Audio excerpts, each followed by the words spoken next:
All right, today we're jumping into a really provocative modern allegory called Savior's Fault.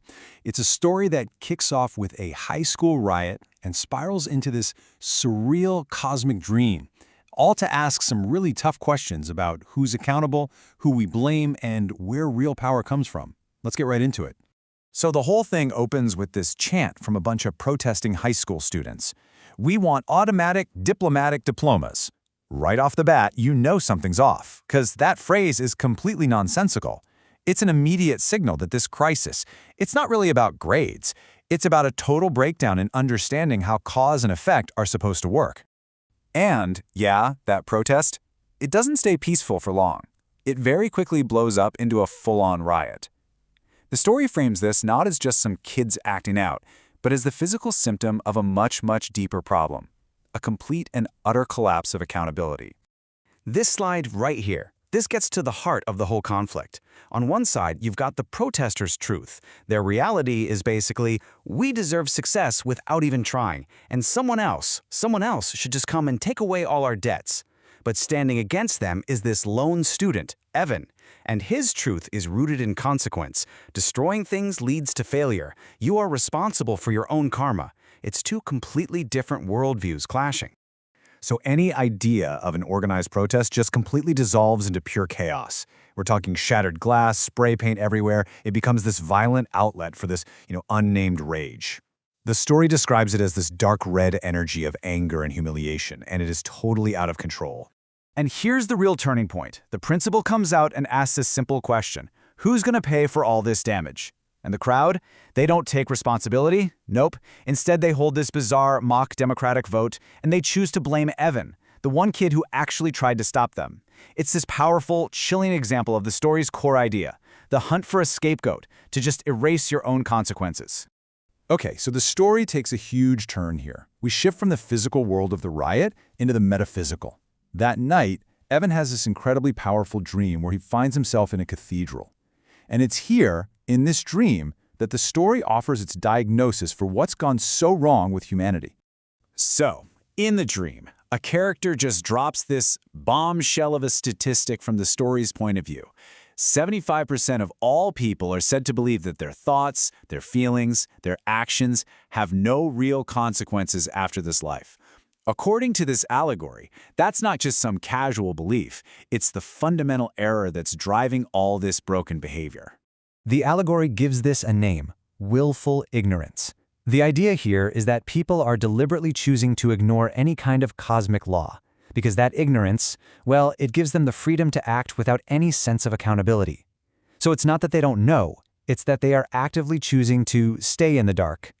Now, this is where the story uses some very specific and, provocative language to make its point. It argues that the real problem is a belief in what it calls a socialist savior. This idea that some divine figure is supposed to just keep erasing our debts forever and guarantee a comfy afterlife no matter what. In the story's view, this completely removes any reason to take personal responsibility for anything.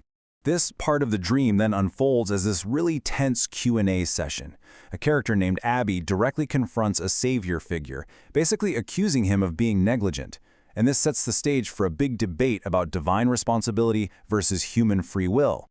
Abby asks the question that's probably on a lot of people's minds. If you had the power, why didn't you just fix everything? And the response gets right to the core of this story's whole philosophy. The goal was never to just rescue humanity. The hope was that people would get frustrated enough to claim their own power, to overcome challenges themselves, which is the exact opposite of what those students back at the high school were demanding. But Abby's not done yet. She follows up with, okay, then why wasn't the how-to guide for all this spiritual power ever made clear? And the story's answer has two parts. First, a lot of that knowledge has been actively suppressed by people who don't want others to succeed. And second, a lot of people, they're just not curious enough to even look for it. They prefer the comfort of what they already know. So what is this path to self-mastery the story is talking about? Well, it's presented not as some divine gift, but as a skill that you have to develop. The story uses a great analogy. It's like a child learning to walk. The potential is there from birth, right? But to actually master it, you need curiosity, motivation, and a lot of practice. The guidance, it suggests, is meant to come from inside you, not from some external force micromanaging your every step. Okay, Everything we've covered so far has been building up to this moment. The story is now about to introduce its most radical, its most controversial idea, the thing that it claims explains the fundamental split we see in human behavior. There it is, delivered bluntly, right in the middle of this dream.